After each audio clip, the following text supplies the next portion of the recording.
At the same time, in signs of the vibe shift that is currently happening here, some major Democrats are joining with Republicans to pass the Laken Riley Act, largely led by some of the new Democrats in the United States Senate and in Congress, people like Ruben Gallego and others. But Senator John Fetterman, who represents the state of Pennsylvania, which Donald Trump, of course, won, took to Fox News to actually push for the bill. Let's take a listen. Like, it's really common sense. And I'd like to remind everybody that we have hundreds and hundreds of thousands of migrants here illegally that have convicted of crimes. And why, I don't know why, who wants to defend that, to allow them to remain in our nation after that? And now, if you're here illegally and you're committing crimes and those things, I don't know why anybody thinks that it's controversial that they all need to go. Do you think that this was one of, if not the biggest issue for this election? Well, I think if we can't, there's 47 of us in the Senate, and if we can't pull up with 7 votes, if we can't get at least 7 out of 47, and if we can't, then that's the reason why we lost. That's one of them. That's one of why we lost, in part. Vibes are shifting. That was Senator John Fetterman. Well, I guess not with him, but with the other ones. I mean, over the longer trajectory, certainly. His own wife came to this country as an undocumented immigrant. Yeah, that's something that he used. Yeah. Oh, yeah, in his election. You're exactly right. His supposed progressive bona fides. So, yes, he has, he's done a total 180, but in the near term, this is par for the course. That is par for the course for him in the near term. You're right in terms of the long term. But I think really where it indicates the most to me are people like Alyssa Slotkin, Ruben Gallego. Ruben Gallego, the newly elected senator from Arizona, is actually co-sponsoring the bill. Let's put the bill up there on the screen. So obviously the House of Representatives, which is controlled by the Republicans, was able to pass the bill and send it to the United States Senate. Can we put this C2, please? Now, from this, actually, what's interesting is that a couple of Democrats from the House of Representatives did join them in passing. You had 48 Democrats who voted for it this time. Yeah. Last time, because they tried to pass it last session as well, that was 37 Democrats. So there's been, a number of new Democrats. There's been 11 increase. Now, the question was always going to be in the Senate. So remember, in the Senate, that you need to cross the 60-vote threshold to be even able to debate the bill on the floor. That was the big question as to whether that was even going to be allowed. It does appear now that they do have the votes to actually advance this further. Now, keep in mind, this doesn't mean that the bill itself as written is going to pass. Let's put this up there on the screen. Senator Katie Britt, who's one of the sponsors of the bill, told Senate Republicans that she has the necessary 8 votes to advance it over filibuster. Again, this is going to be for consideration. Democrats are saying that they would like to amend certain parts of it. But the bill itself is actually, in my opinion, it's sensible. I guess we could debate it. Basically requires ICE, U.S. Immigration and Customs Enforcement, to take custody of illegal immigrants in the U.S. without legal permission who have committed theft-related crimes like shoplifting.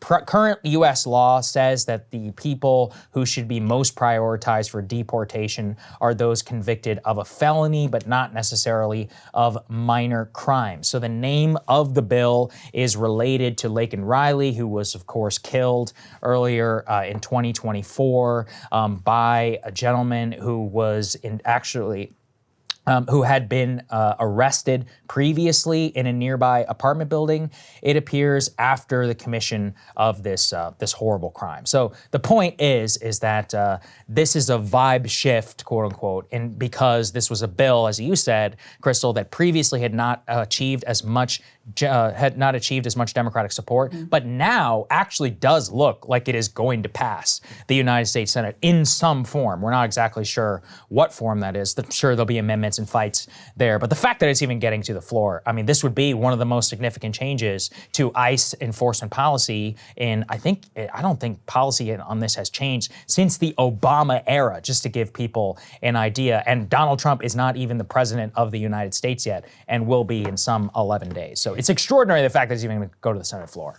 So there's a political part of this bill, which is probably the most significant part, and then there's the actual impact of the legislation. As far as my reading of the bill, the most significant impact is that it shifts the balance of power in terms of immigration enforcement towards the states. So it provides the states with a mechanism to sue the federal government if they feel that they're not enforcing immigration law as it exists. Now, of course, as with any law, there's a lot of sort of prosecutorial discretion. This is what Obama famously made use of in DACA in terms of which immigrants you're going to, undocumented immigrants, you're going to prioritize for detention and for deportation. So it hands states like Texas, for example, a weapon to use against the federal government. And I have a feeling that that will probably be the most significant lasting impact ultimately of this legislation. And, you know, the way that I look at this from a political perspective, obviously the name is very evocative, you know, very intentionally chosen, Laken Riley Act.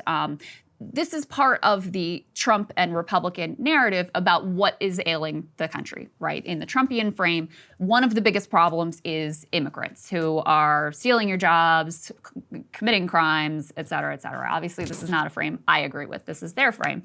And so what I find most significant about this is effectively Democrats validating that frame. Now, they had already done this before the election. You know, they did their whole bipartisan border bill, which, you know, Saagar wanted to see it go further, but I don't think you would disagree that it was a break from the traditional, in the you know, past couple of decades, Democratic approach, which tied more border enforcement with legal pathways to citizenship. That bill said, we're ditching the, you know, pathways to citizenship part, and we're just doing the hawkish border enforcement. So in some ways, they had already validated the Republican view and frame of the world. But this is another step in that direction, you know, and another indication that that will be a primary Democratic reaction to the Trump era. And this is effectively what I expected. You know, I think that we are most likely to see from the Democratic Party a replay of kind of what Bill Clinton was able to successfully, from his perspective, accomplish when he came into office, which is rather than trying to rekindle the New Deal or rekindle, you know, an oppositional framework to the Reagan era or the neoliberal era, instead, I'm going to embrace the core tenets of that.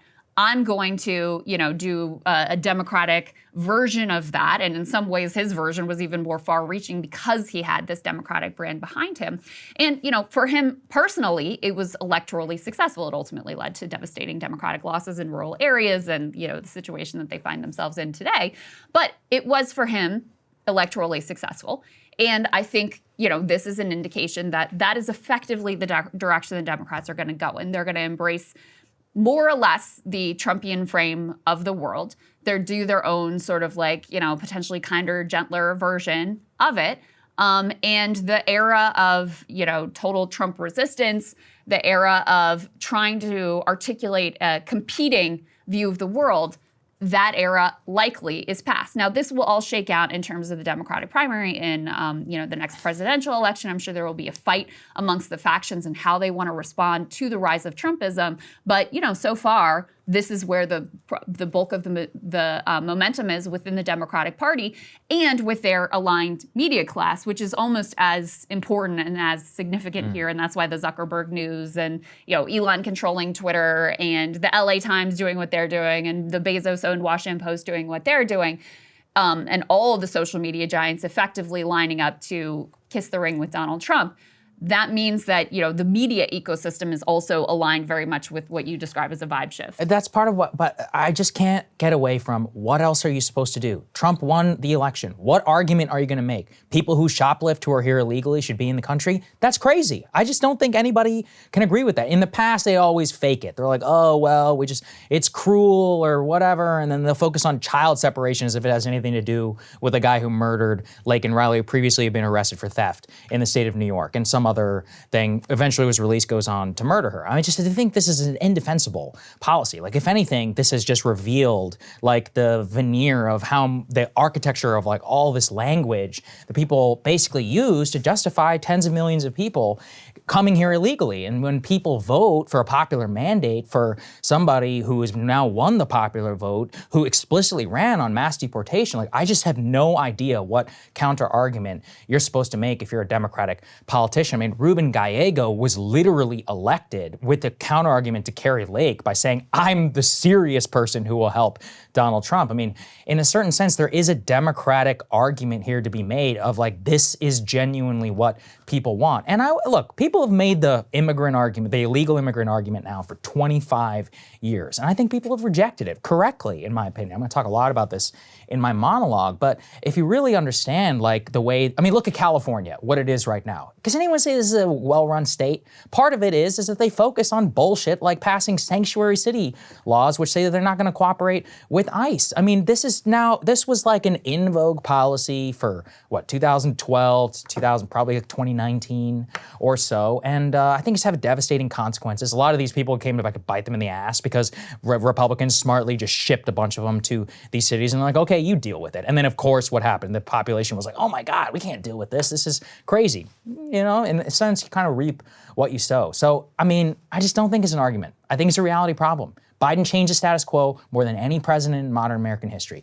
Let 10 million people illegally into the country. Of course the argument is going to change, and the reaction of the people is just so extraordinary when you look at the data. So when I see this, the Democrats have no choice. Otherwise, what are they going to say? Yes, people who are here illegally, shoplift, shouldn't be deported. Good luck. I mean, I just have no idea how you can make that argument. I think this bill, there's no doubt, this bill would be very difficult for them to oppose for exactly the rhetorical reasons you're laying out. But why I'm saying that it validates the Republican frame is because Republicans like to seize on crimes like the horrific murder of Laken Riley, who's truly a horror, and try to paint all immigrants, all undocumented immigrants. I don't think that that's like they true, are of course it's true. Like No, they are because disproportionately the criminal. okay. You know, this is the same thing that like Elon Musk is doing in the context of the UK with the quote unquote grooming gangs. When of course you know the statistics, I know the statistics, undocumented immigrants and legal immigrants are more law-abiding than US born citizens. So I don't deny that this would be a tough bill for Democrats to oppose,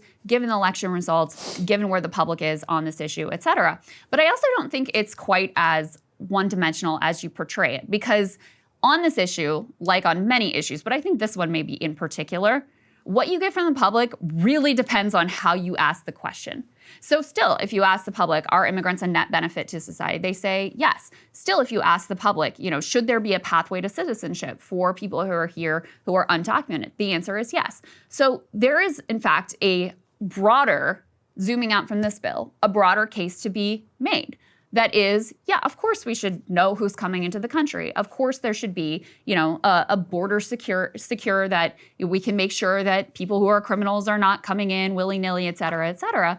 But immigrants are a net benefit to the country, and the problems that we have are not about immigrants. The problems we have are massive income inequality fueled by a billionaire class who has rigged the rules to their benefit. And, you know, we see that playing out right now in LA with this climate-fueled catastrophe. You see it playing out in, you know, the Elon Musk taking control of the government and like ushering in an era of just brazen oligarchy and using the government as his tool so that he can make as much money as he possibly can in China and get the AI rules and whatever written to benefit him, et cetera. That, to me, that's my view of what are the biggest challenges in the country. And yeah, of course, when you have a lot of new people coming here, especially when you have, you know, a system that is truly archaic, that means that, you know, you can exploit it by saying, I have an asylum case, and then it's going to be years before it's adjudicated. And in the meantime, you can just be here in the country. Like, yes, those are all problems that need to be dealt with. Is it the central issue that is causing people to struggle with housing costs, with low wages, with, you know, low union density, with so little power in terms of their democracy and in terms of in their work lives? No, I don't think it's the central problem. That's why I just totally disagree. I think it's a massive impact. I mean, again, it's basic supply and demand. You let 30 million people in the country illegally over a 40-year period, and then you're shocked whenever prices go up and wages go down. This is, I mean, again, like the argument is, well, they consume, and through the black market economy and through their fake GDP consumption that they were all supposedly better off. That is the same neoliberal argument about lowering price. There's just not evidence for what you're arguing. You know, even after the Mariel boat lift, when you had a huge influx of Cuban immigrants into the state of Florida, that's as close to a natural experiment as you could possibly have. And the impacts were minimal, if any, according to like the entire body of research that was done on that particular event. So no, I do think immigrants overall are a net benefit to the country. I think they are a huge part of what has made this country great. And, I just reject the idea that the finger should be pointed at them rather than pointed up at, the people who have created the laws, created the system, who run the country, who run our politics, who are screwing workers and lowering wages. Like the corporate bosses are the ones who keep wages low and bust unions. The corporate bosses are the people who love illegal immigration. My entire monologue is about how Elon Musk and all these other people explicitly like low-wage labor, of which has no legal recourse, specifically because they can chain them in order to create more profit. And I agree with you on that. On when you talk about a guest worker program where people's labor, like their immigration status, is directly tied to their employer, like that is an inherently exploitative situation. But that doesn't mean that there isn't a way to do immigration that, eliminates those sort of exploitative, abusive behaviors and, make sure that wages aren't being undercut for the people who are here, which has been the history of immigration in this country. Yes, but the history of immigration policy in the country has been legalization, and then maybe we'll get to wages late. Oops, forgot to get to that one, Ronald Reagan. That's the reality. People have no trust, and they shouldn't. I think that if you look at it right now, there's been a mass movement basically against, at the very least, current illegal immigration. And, a lot of these questions are outdated too. Should you have a pathway to citizenship? For who? For the 10 million who came in 4 years ago? For the 20 million who preceded them? From Mexico? From Haiti? Which ones? Cuba, etc. I mean, each one, and that's another problem. Immigrant. That means nothing. I have nothing in common with somebody who came here illegally 2 years ago, or my parents have nothing in common with somebody who came here illegally 2 years ago who doesn't even have a basic high school diploma and can barely speak Spanish, let alone English. This term is meaningless, which is why you need skills-based, high points immigration system like they have in the entire Western world. But move away from that. When you actually look at the basics of this demographic change, strain on the American character, on the American welfare system. Character. Yes, absolutely. I mean, look, I don't know why these terms are such like taboos when Donald Trump just got re-elected president. The American character is being a nation of immigrants. Okay. That is the American character. To what That's end? why you're here. That's why I'm here. Yes. If you go back even further, that is what built the American character. That's what makes America so interesting. It's not a racial question.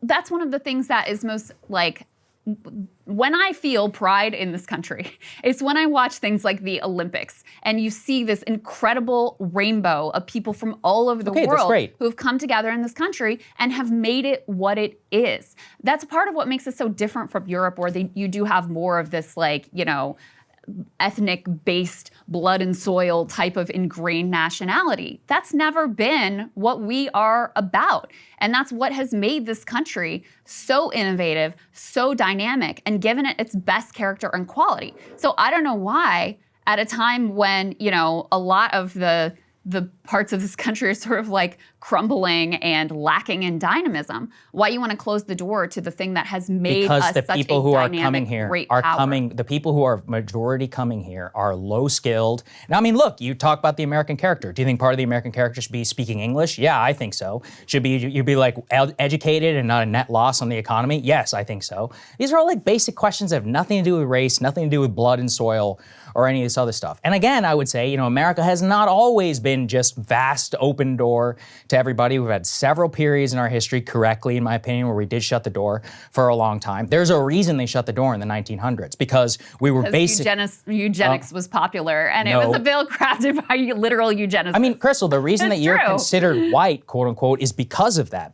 If we had continued to allow that, I don't know what your heritage is, you would have been Scottish American or whatever. I don't want to live in hyphenated America, in the famous Teddy Roosevelt quote, which was the case, by the way, at the time. The idea that Irish people were white is a very modern concept that only happened because we allowed a period of zero immigration. My goal isn't to increase the number of people in the country who are deemed white. No, so I'm not sure what point the goal is to make sure that people don't identify with being Venezuelan American, Indian American, Pakistani American, and just say, I call myself an American. Saagar, that just happens naturally over time. But it's not. It's a literal government policy of shutting things down. No, you can actually, look, you can check the statistics. It's very simple. Look at the number of Latinos who migrated here a generation or two generations ago.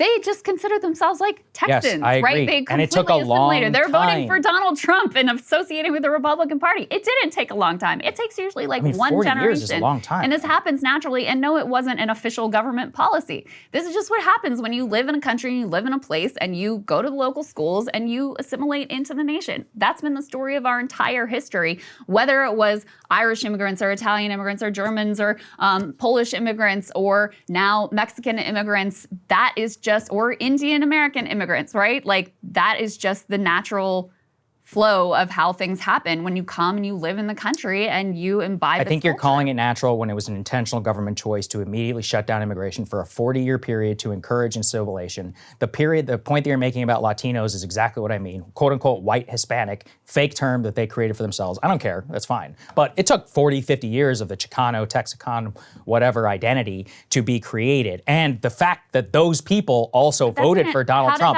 to shut down immigration is pretty important. Happen as a result of intentional government policy when the government policy you're talking about ended in the 80s? What I'm talking about first I'm using the 1900s example. That was an intentional government policy to specifically encourage assimilation, which I think is good. Second, around the Texicano or whatever, the Chicano to Texican, whatever, white Hispanic identity was, yeah, it's a long one, but it's also not just recent arrivals. A lot of those people have been there for hundreds of years. True. But beyond that, it comes to this question of the people who are coming here, don't speak English, don't have any education, in a service-based economy that is not industrialized anymore. We do not need Irish and Scotsmen and Slovenians to shovel coal into a fire anymore. We need people who have language skills, are highly educated, people who are not net loss on the economy. If anything, our low-wage work, if you look at the wages and all that, has been depressed significantly because of illegal immigration. There's no evidence of that. Okay, well, again,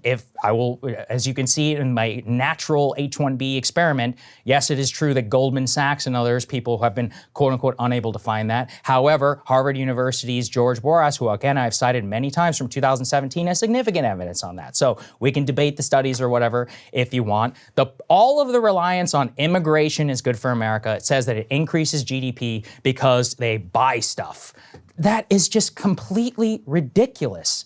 And America, as I said, has seen through it. They have voted for a person who had a sign behind him that said one thing: mass deportation.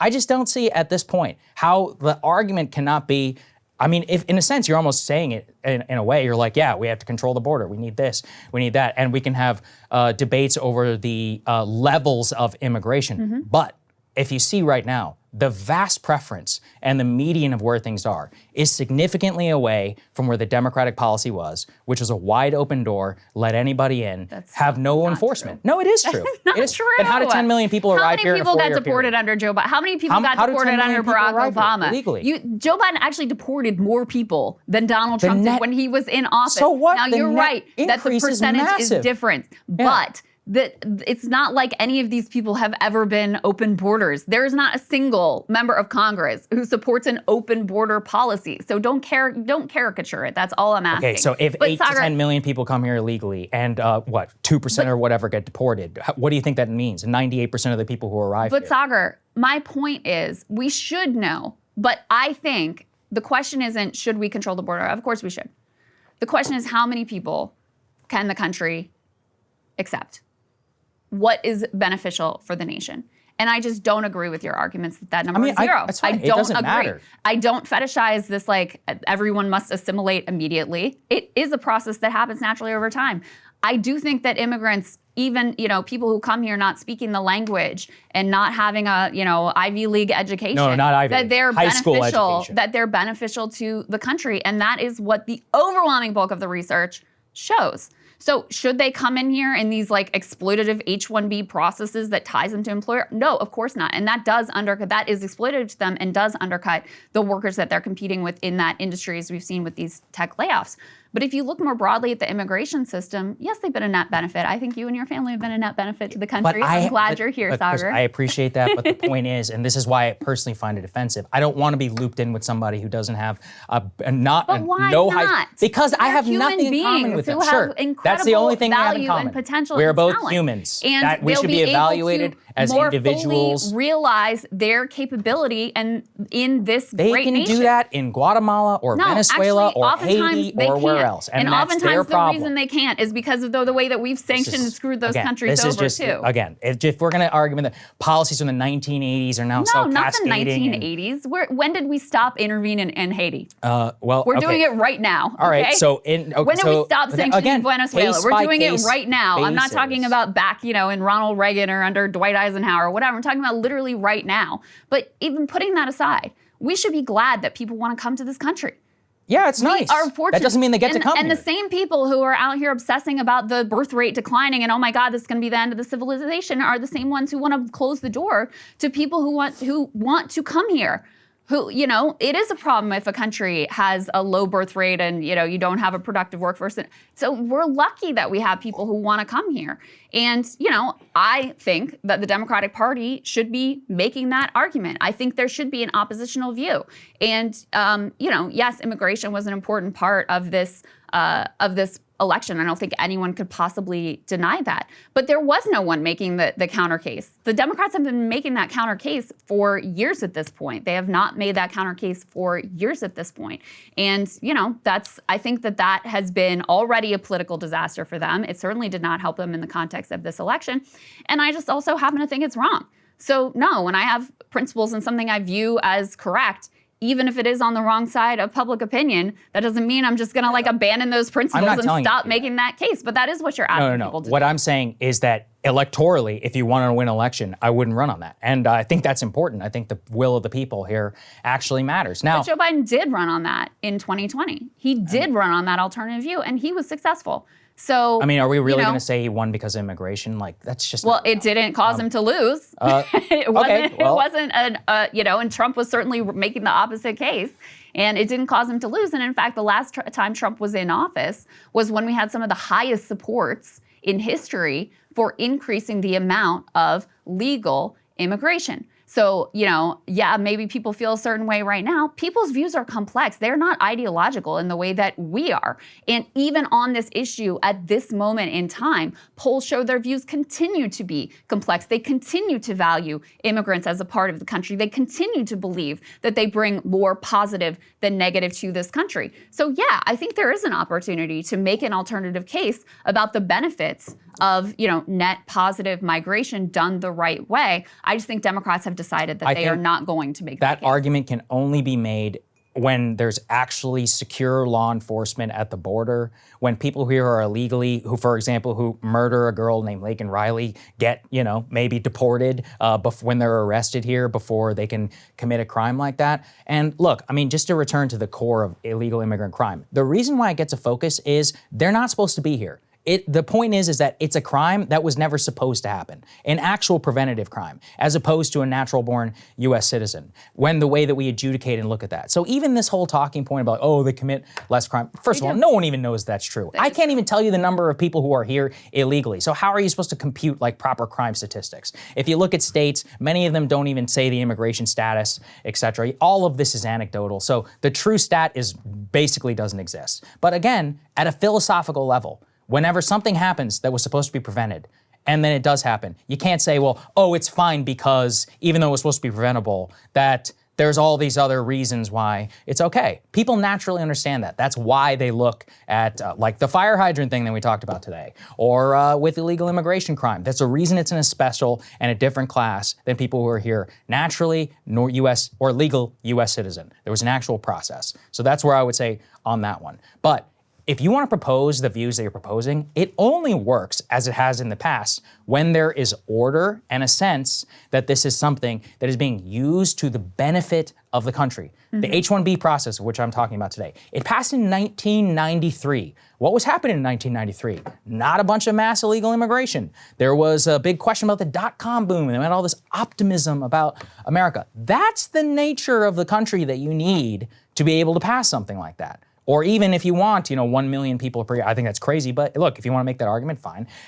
You can do that if there's an orderly process. If you talk about the caps, if you feel and people may even support it, if they feel as if it can also be circumvented by big corporate interests and people coming here illegally under asylum law. It only works in one way. And the point is that where we are right now, with the complete chaos at the border, with lack of ICE enforcement, with sanctuary cities and all this, it's impossible. And so in the balance of all of that, I think that's why people ultimately just pull the red lever for Trump, is they just felt like there was no choice with this completely uncontrolled system.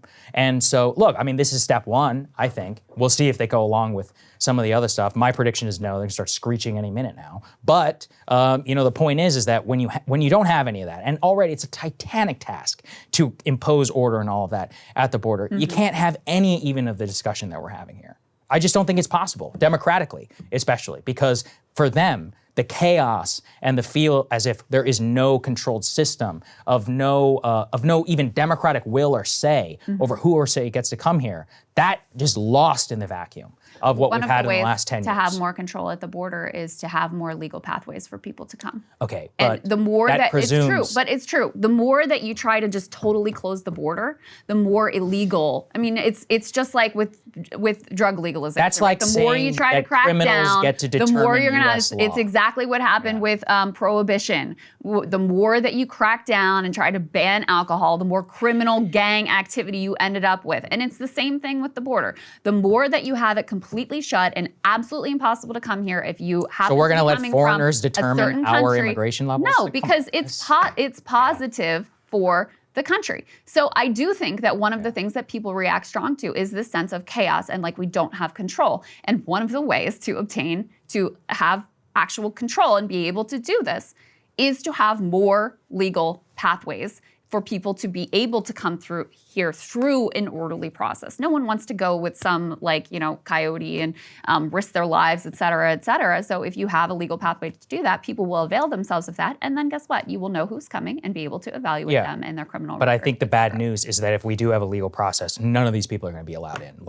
Under any reasonable... What do you mean none of these people? Under any reasonable points-based immigration system, people who are coming here with no English, with no high school diploma, are not being let in. For what job? Who said it has to be a points-based system? I didn't say that. Well, every Western country in the world uses a points-based immigration system, except for the United States. So, and even if you were to look under chain migration, the current existing ridiculous system that we have right now, a lot of these folks don't even qualify under the chain-based status. So, look, I mean, that's the truth is that most of the people coming here are not going to qualify under any real legal system. Part of the reason why I think, to say, if we have more legal pathways, they may not like the results because the people who are the least skilled with the least connection to the country, they're not coming. There's no way for them to be able to qualify, and they'll probably still try to get here illegally. That's why I just don't think we can use that argument of they're going to come anyway. It's like, their willingness to come does not determine our law. We get to decide. Sure, but the fact that we have it so narrowly structured, but it's not where narrow. People have to come here illegally because there's no other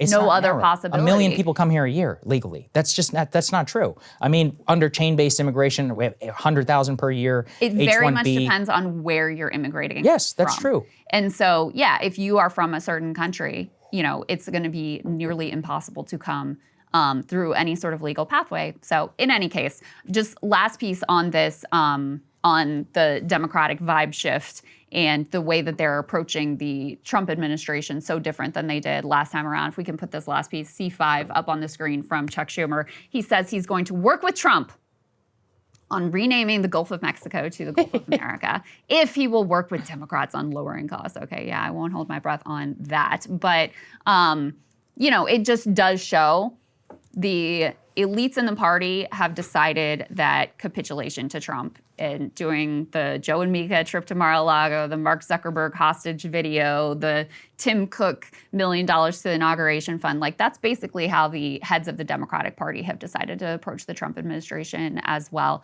So, I think this is what I expected after this election. I will say I did predict this direction, even though a lot of people found it far-fetched at the time. But here we are, and that's exactly what is currently happening. I welcome the Gulf of Mexico, I will say, or Gulf of America. I will say, it's not that I don't think that this could potentially be electorally successful. Because Bill Clinton, right, for himself was electorally successful, even though he then went and presided over like massive midterm losses, just like Barack Obama, electorally successful for himself, massive devastation in terms of the wider Democratic Party. So do I think they could pick up seats in the midterms? And do I think that they could potentially win back the presidency next time around? It's possible with this strategy. I just think it's, effectively what you're doing is ideologically ushering in, just as Bill Clinton ushered in the neoliberal era, ideologically locking in the Trump era. And I think that's basically what many people in the party have decided to do. I think so. I also think the people had something to do with that. But yeah, there is a theory. I think it's Julius Krein said this, that there's a theory of one-party rule. Is that America's always under one-party rule, they just don't know it. And those two parties operate within that. So under FDR and the New Deal, even if you look at Eisenhower, yeah, he was a Republican, but he was a pro-New Deal Republican. So we lived in a New Deal era for a long time. Then we lived in a Reagan era for a long time. I think Obama was like kind of a bridge-ish. No. I don't mean... He was pure neoliberal. Yes, but he also ushered something in, which I still don't have the correct term yet to really think about, but he had that, and Biden was like a continuation of that. Trump 1.0 was a signal, but it was not one that was really ready to take power, obviously, as what happened during those 4 years, mostly because the elite saw him as completely illegitimate. But I do think that his actual election here with the popular vote is part of what changed everything. And now we will retroactively look at the Trump era as 2011 onward, but I think now is when it really became solidified. Locked in. I think so too. And I think I see Biden as like a Carter figure with a foot in both. Yeah, because, exactly. He straddles this transitional figure, which is part of why his presidency was such a catastrophe. But, he kept the tariffs with China. Right, so there was a new direction. There was industrial policy, and then there was also, but it's still a lot of the neoliberal elements, et cetera. So he really was kind of, buffeted by these forces. And that's not to deny him his own agency for his catastrophic presidency ultimately. But I do think he kind of ends up being this transitional figure. And then when things will really be solidified is when if you end up having a Democratic president who fills that role of Bill Clinton, of basically solidifying that both parties are now operating under the same ideological framework. Now, what exactly that ideological framework is a significant question at this point, given that Elon Musk is oppositional to some elements of the way that Trumpism has been sold to the public, which is part of what makes that fight so central and so ultimately interesting. But nonetheless, I basically think that's where we are in history. As I said, I think there'll be a big fight in the 2028 Democratic primary about whether or not the party does just sort of like embrace the Trumpian vision of the world, including this, anti-immigrant antipathy towards any net migration effectively direction. But all of that remains to be seen. Well, the good news, I think, for you is that Donald Trump mostly, at this point, agrees with you. And if Stephen Miller or a few others get their way, will my view ever be represented here? But anyway, it is interesting nonetheless. Let's get to Jeff Stein. He's got some great reporting on tariffs. Let's see what he has to say.